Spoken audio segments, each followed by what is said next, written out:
Hey everyone, in this video we're going to go over Grammar Exercise 2 from Chapter 15 of the Road to Latin textbook.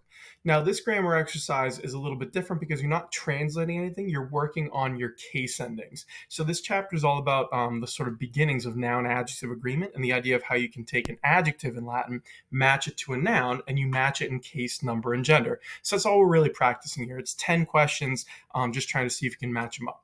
Now, before we dive too far into it, like I always tell you with these, at this point, you should have already done all the vocab, the stories, everything like that, and the grammar, right? So you should have read through the grammar notes, practiced it, or been practicing it, and now you're trying to apply what you read and you learned and see if it made sense and you're able to do these problems.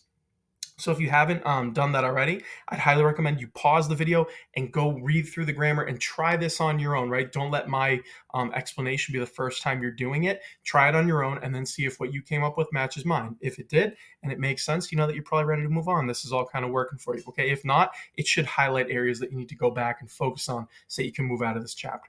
Okay, so grammar exercise 2 starts like this. Number 1, you have via long blank, and the answer is going to be longa. Okay, so via longa is your answer. Now, the reason we did that is because via, or road, is a feminine nominative singular noun. So if I know the case number gender of my noun, right, via is feminine nominative singular, I just choose the feminine nominative singular adjective ending, right? In this case, it's going to be an A. So you have via longa, right, the long road. In number 2, you have ager blank, right? Lot blank specifically. Now, this one's a little bit tricky.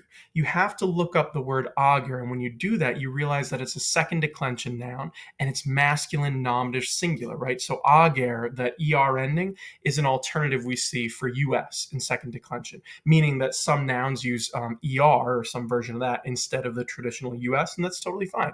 So ager, a field, is masculine nominative singular, so I'm going to use the masculine nominative singular adjective ending, and that's where you get latus from. So ager latus matches perfectly well. It might look a little funny, but that is your answer. Now, in number 3, we have poeta roman blank, rather. So this one is definitely a sort of trickier one. And the reason it's tricky is because poeta has an A ending and it looks like it should be feminine, right? It's in that first declension, except it's masculine, right? Poeta, poet, is one of those few words like nauta we've seen that have first declension endings, but they're masculine nouns. So that's the thing you have to understand, and why I always encourage you when you're doing this to look up the vocab, right, the dictionary entry for your noun, just to make sure you can know the gender of it, okay? So poeta is masculine nominative singular, so when we use the word Roman, we don't say romana, we use romanus, okay? So poeta romanus is how you'd say it, even though it doesn't quite look right. It's because poeta is one of those tricky words. It happens to be first declension, but it's a masculine noun, but these do match in case, number, and gender. Now in number 4, we have a neuter noun. You have domicilium, and it's domicilium par blank. Okay, now domicilium is neuter, so we know the gender, but that um ending can be either nominative or accusative singular. You might remember on the chart the is the nominative singular ending, and nominative and accusative are always the same thing when you're dealing with neuter nouns. So one way or the other, right, the case is a little unspecific, but it's not going to matter for our answer because the adjective ending is going to be the same either way. It's going to be a so you're going to have domicilium parum, right, the small domicile, the small house. Okay, it's neuter, nominative, or accusative, doesn't matter, and singular. Now in number 5, we have femina, right, the word for woman. That's a feminine noun. And you have pulk blank, okay? Now since femina is feminine, the word for beautiful needs to be feminine. And femina is a first declension noun. It's feminine nominative singular. When you put that together and you come up with the feminine nominative singular adjective ending, you're going to get pulchra, right? So femina pulchra means the beautiful woman. Those two words match, okay? In number 6, you have agricole blank liber, okay? Now here, we already have the word liber there going with our noun, which is missing its ending. Now, we saw in this chapter that the word liber, right, is a first and second declension adjective meaning free, but instead of usaum, it's aum, so liber, libera, and liberum. Okay, so if you know that the adjective here is masculine nominative singular, you can work backwards and figure out what your noun is supposed to be. So you're looking for a masculine nominative singular noun. Now, agricola is tricky because it's another one of these masculine nouns in the first declension, okay? So you have to know that the word farmer is a first declension noun. That will help you figure out the nominative singular ending, which is an A. So this is technically, both of these are masculine nominative singular, even though it doesn't quite look right. Again, it's one of those tricky ones where agricola, farmer, happens to be a masculine noun that's using what we would normally consider feminine endings, right? First declension. But it's totally fine. It's a masculine nominative singular noun with a masculine nominative singular adjective. Okay? Now in number 7, you have Filius car blank. Okay? Filius meaning son. That noun is just second declension. It's masculine nominative singular. So we just use the masculine nominative singular adjective ending, right? Filius carus. In number 8, you have wallum, and then you have a blank there, alt blank. Now, wallum is a neuter noun, okay? So if you know that, then you can already kind of tell what's happening here. It's the same thing we saw before. The ending on wallum can be either nominative or accusative singular. It doesn't particularly matter.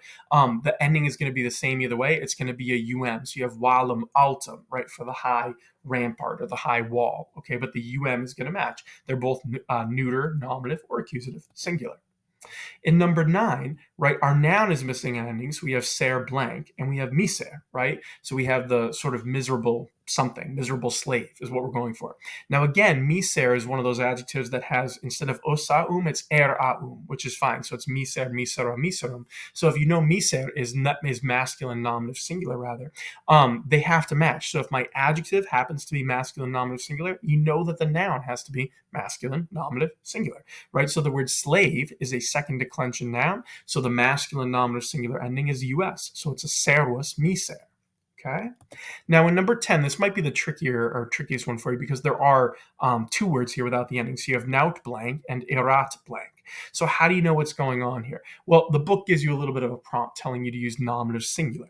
Okay, so it all kind of comes down to, we have the case in the number, nominative singular. It comes down to the gender, and the trick here again is knowing what word you're looking at. Nauta, meaning sailor, is that I think it's the third we've seen in these sentences where you have a first declension noun that's masculine, right? Sailor is masculine, even though it's going to use the first declension noun endings. So if I know that, all I need to do is look for the nominative singular ending for first declension. It's an A. So you're going to have nauta.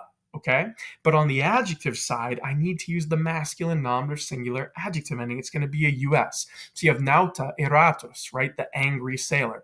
It looks funny. The spelling isn't the same, but that does match, right? They are both masculine nominative singular when you're thinking in terms of case, number, and gender. Okay, so the last one, number 10, is actually a pretty good one to end on because it highlights the point we've been saying in this video and in this chapter too. It's about case, number, and gender. It's not necessarily about spelling, right? The spelling will probably be the same, but it doesn't have to be the same. And it doesn't end up being the same when you have these funny little quirks where you have first declension nouns that are masculine, right? For example. So always think case, number, and gender, and you should be fine.